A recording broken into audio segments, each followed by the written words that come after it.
Hai semuanya, selamat datang dan terima kasih sudah menonton di channel ini. Di video kali ini kita akan sedikit menonton film yang berbeda atau lebih tepatnya drama Korea ya teman-teman, yang berjudul Vigilante.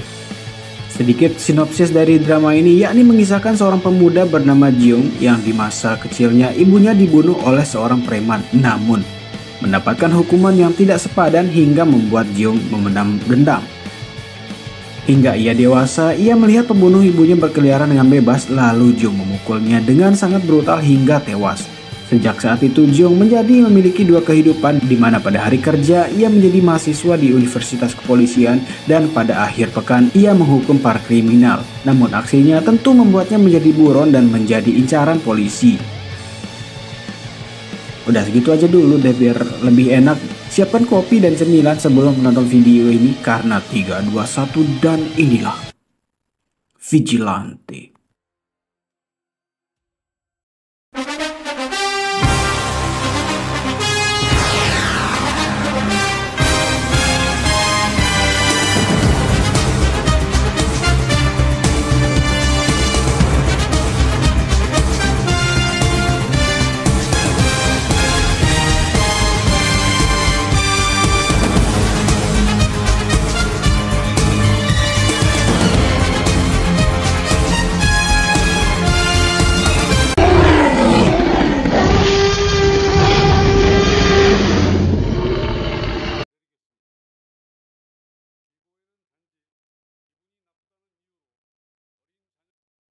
Adegan dimulai dengan memperlihatkan sebuah persidangan yang dihadiri oleh seorang bocah di mana ibunya menjadi korban pembunuhan oleh seorang pria bernama Choi Sungu.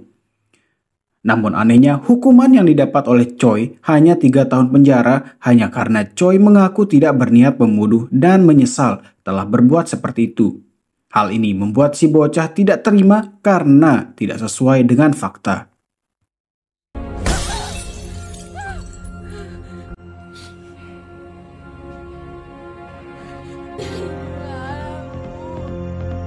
12 tahun kemudian kita akan kembali diperlihatkan si Choi sedang memukul supir bus hanya karena sang supir yang melaporkannya ke polisi. Setelah puas memukul sang sopir bus, Choi kembali pulang.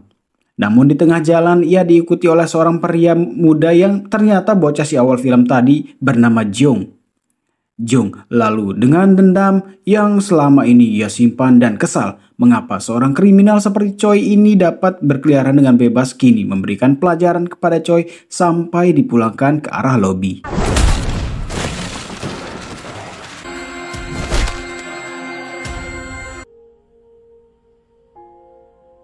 Adegan lalu beralih ke sebuah akademi polisi yang seru di mana kelasnya berjalan lancar, banyak diskusi tidak seperti yang ternyata Jo aja ya, biar lebih enak gitu kan sesuai nama channel ini. Yang ternyata Jo merupakan salah satu siswa di sana. Scene lalu berlanjut ke latihan judo yang memperlihatkan Jo sangat mahir dan kemungkinan akan direkomendasikan untuk ditugaskan di lapangan sebagai polisi yang sebenarnya.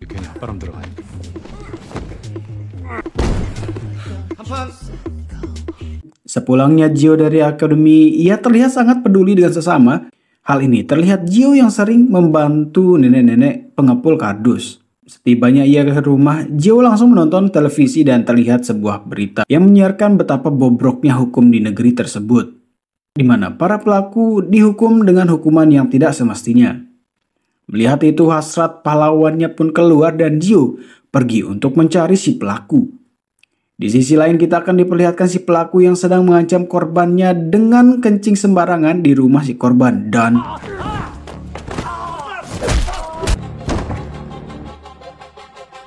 salah satu pelaku lain yang merupakan dokter mesum yang sedang melancarkan aksinya juga tidak luput dari pengadilannya Jio.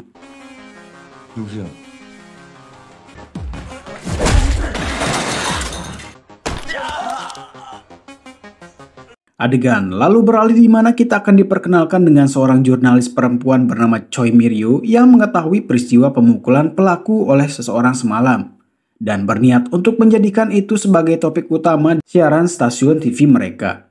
Sempat ditolak oleh atasannya Kwak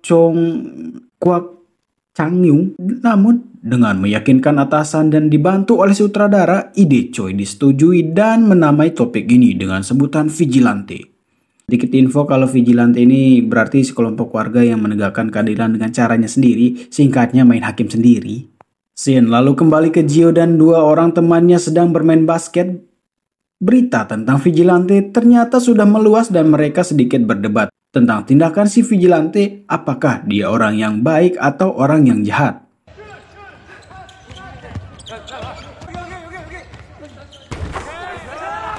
Saat mereka istirahat untuk makan siang, terlihat televisi sedang menyiarkan kejadian semalam di mana pelaku berkata bahwa dia sedang dianiaya tanpa ada alasan yang jelas. Sedangkan si korban mengutarakan terima kasih kepada pemuda semalam yang telah membantunya. Gio lalu sedikit merenung akan tindakannya semalam mengingat dia adalah seorang polisi.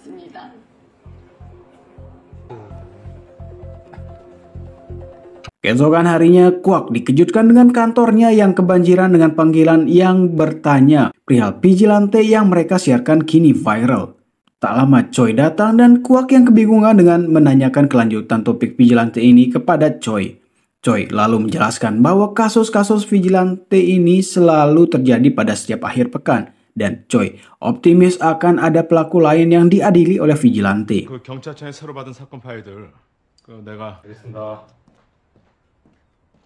Berhari-hari berlalu hingga akhir pekan, Kwak yang khawatir karena vigilante belum melancarkan aksinya, Choi lalu memberikan usulan untuk mengangkat kembali kasus lama yakni kasus Sion yang merupakan korban pelecehan dan pembunuhan oleh seorang pria bernama Jung. Berharap vigilante mengambil umpan tersebut, mengingat hukuman yang diberikan sama sekali tidak masuk akal hanya karena pelaku atau Jung mengaku sedang dalam kondisi kejiwaan yang tidak stabil. Mengaku ya, bukan terbukti. 얼굴과 신상을 공개하는 일이 저희 르포 25시는 고심 끝에 쉬고 있습니다. Keesokan harinya, karena disuruh oleh sutradara, para warga kini menyadari bahwa kasus Sion harus ditegakkan dan kini mereka melakukan aksi unjuk rasa di depan rumah Jung. Terlihat banyak orang yang ngevlog berharap mereka viral di TikTok, akan tetapi tetangga yang berada di sekitar rumah merasa terganggu dengan unjuk rasa tersebut dan khawatir akan harga apartemen di daerah sana menurun. Di sisi lain, Jung yang berada di dalam rumahnya dengan tenang makan dan menonton video dari channel ini. Adegan lalu beralih ke Gio yang diam-diam masuk ke dalam sebuah ruangan dan berniat untuk mengambil data dari kasus Sion. Akan tetapi tiba-tiba profesornya datang dan Gio berpura-pura sedang melakukan tugasnya yang sempat diberikan oleh profesor.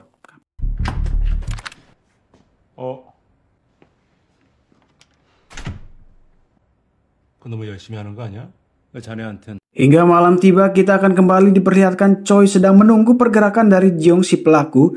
Hingga Jung merasa aman dari orang yang mengawasi, ia keluar menggunakan sebuah mobil pick-up. Choi yang melihat itu lalu pergi mengikuti Jung sampai pada akhirnya Jung tiba di sebuah pelabuhan dan di sana terdapat banyak mobil pick up yang sama sehingga membuat Choi kehilangan jejaknya Jung.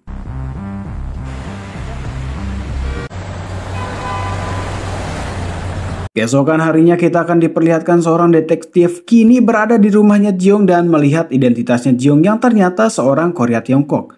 Tak lama bawahannya pun datang dan memberitahu kalau gelang pendeteksi Jung terputus di pelabuhan Incheon semalam. Dan kemungkinan Jung berusaha untuk kabur dari Korea. Sang detektif kemudian menginstruksikan bawahannya untuk segera menghubungi instansi terkait dan yang lain menjaga rumah korban untuk mencegah hal yang buruk terjadi.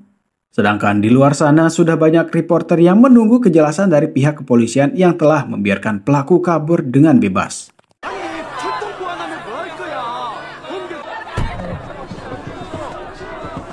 Adegan lalu beralih ke akademi di mana Gio sedikit mencuri waktu untuk melihat berita tentang Jung yang kini berhasil kabur. Akan tetapi si profesor yang menyadari Gio tidak memperhatikan dengan seksama tiba-tiba memberikan pertanyaan kepada Gio. Beruntungnya Gio diberitahu oleh sutradara dan menjawab sesuai dengan kaidah yang benar. Di sisi lain, kepolisian kini berada di dermaga dan menanyakan tentang keberadaan Jung. Kwak, Choi dan timnya yang juga berada di sana berniat untuk memasang CCTV hanya untuk merekam kejadian penangkapan Jung oleh vigilante karena itu merupakan keinginan publik serta akan membuat rating acara mereka terus naik.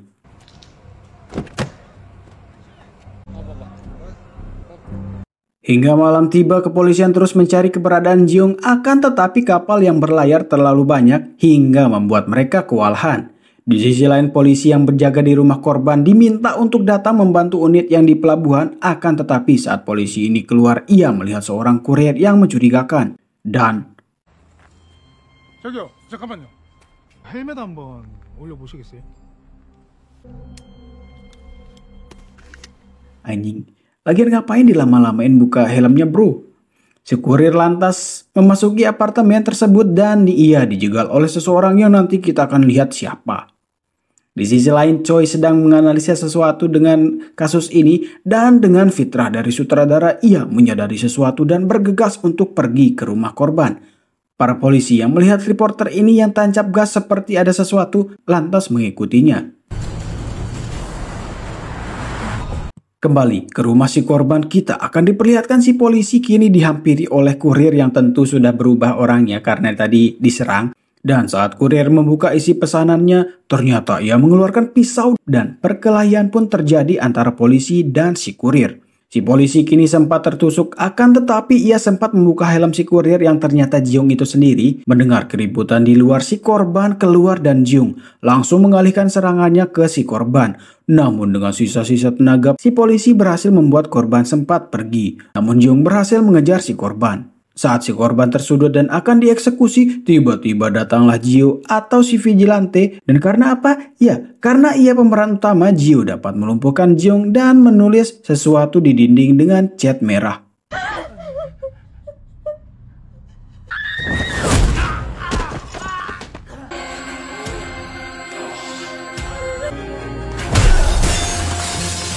Adegan lalu beralih ke Choi yang kini sudah datang ke lokasi dan sudah ramai dengan polisi serta ambulans. Choi lalu mengaku tinggal di sana dan setelah memasuki gedung, ia sangat bahagia karena vigilante kembali melakukan aksinya.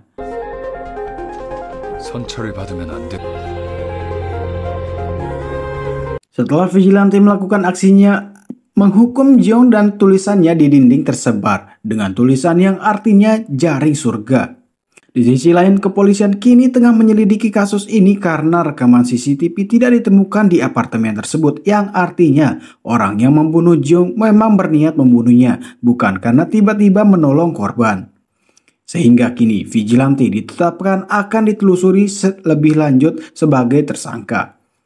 Di sisi lain, kita akan diperlihatkan dengan Pak Profesor yang memanggil Jo dan Sunwook karena disuruh untuk menyelidiki kasus pembunuhan tersangka Jeong dan menugaskan Jo dan Sunwook untuk fokus melakukan tugasnya di ruangannya. Adegan lalu berlanjut di mana si profesor kini meninjau TKP, akan tetapi tiba-tiba seorang perempuan Gen Z datang dan mengonceh karena vigilante seharusnya mendapatkan penghargaan namun malah ditelusuri sebagai seorang penjahat.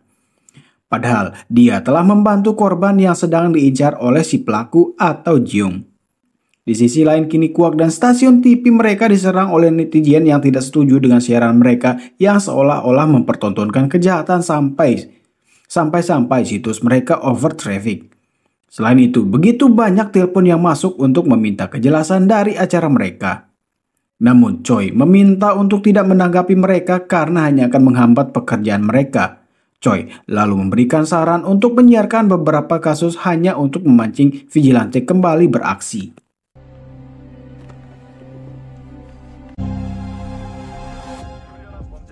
Scene lalu memperlihatkan Jio yang melihat berita di mana sepertinya ia tertarik dengan salah satu tersangka yang melakukan pembunuhan atas anak-anak dan perempuan bernama Seo Do Yop, di mana Seo mengaku tidak sengaja ikut serta dalam pembunuhan tersebut. Hingga malam tiba, Jio yang masih kepikiran tentang kasus Seo dan kembali ke ruang database untuk mencari informasi tentang kasus ini, di mana Seo sepertinya eksis di dunia maya dan sering pergi ke klub. Hingga suatu hari ketika mereka libur akhir pekan, kata pepatah si pucuk di mata ulam putih tiba. Saat Jio ingin langsung pulang, tiba-tiba temannya mengajak Jio untuk pergi ke klub. Jio yang melihat itu sebagai kesempatan untuk mencari Seo langsung tancap gas untuk clubbing.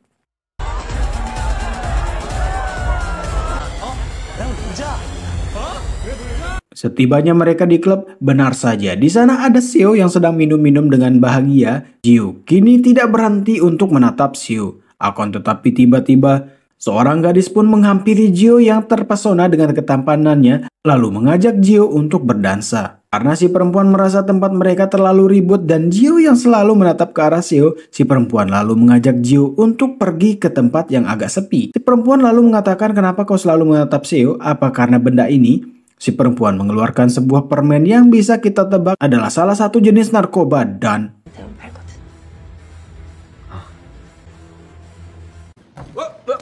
Here I come.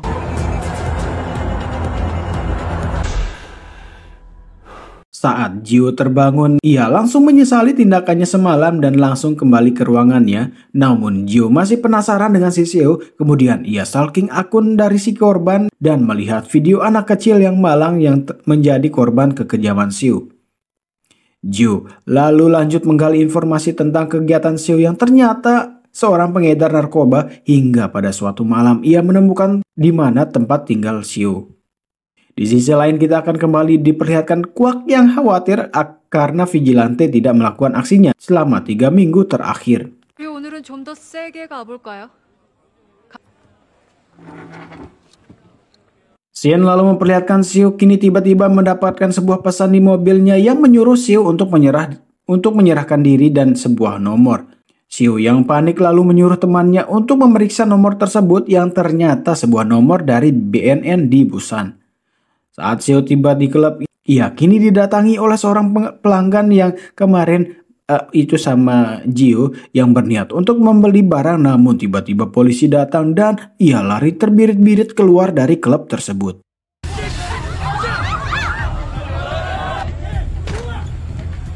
Sampai Seo datang ke rumahnya yang ternyata sudah berantakan, yang menandakan ada seseorang yang telah memasuki rumahnya. Dan kalian pasti sudah tahu itu ulah siapa? Ya, itu ulah Jio yang berniat untuk mengakhiri kehidupan Seo dan terjadilah gelut yang sangat realistis. Hingga Seo terpojok, ia kini disuruh untuk memohon maaf kepada korban yang telah dibunuhnya. Namun pada akhirnya ia tetap dipulangkan ke lobi oleh Jio sang vigilante.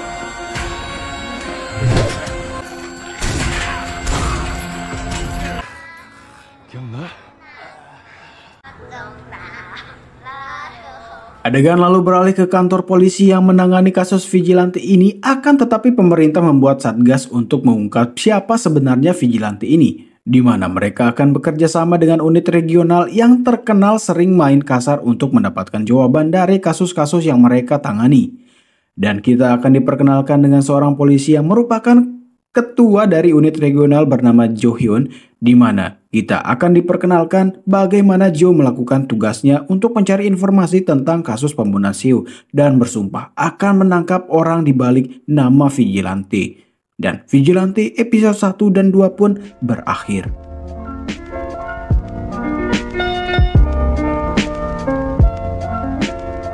Di sini saya akan sedikit memberikan kesan saya pada kedua episode ini, di mana Jio yang atau vigilante ini kan seharusnya sudah berhenti ketika membalas dendamnya kepada Choi yang membunuh ibunya.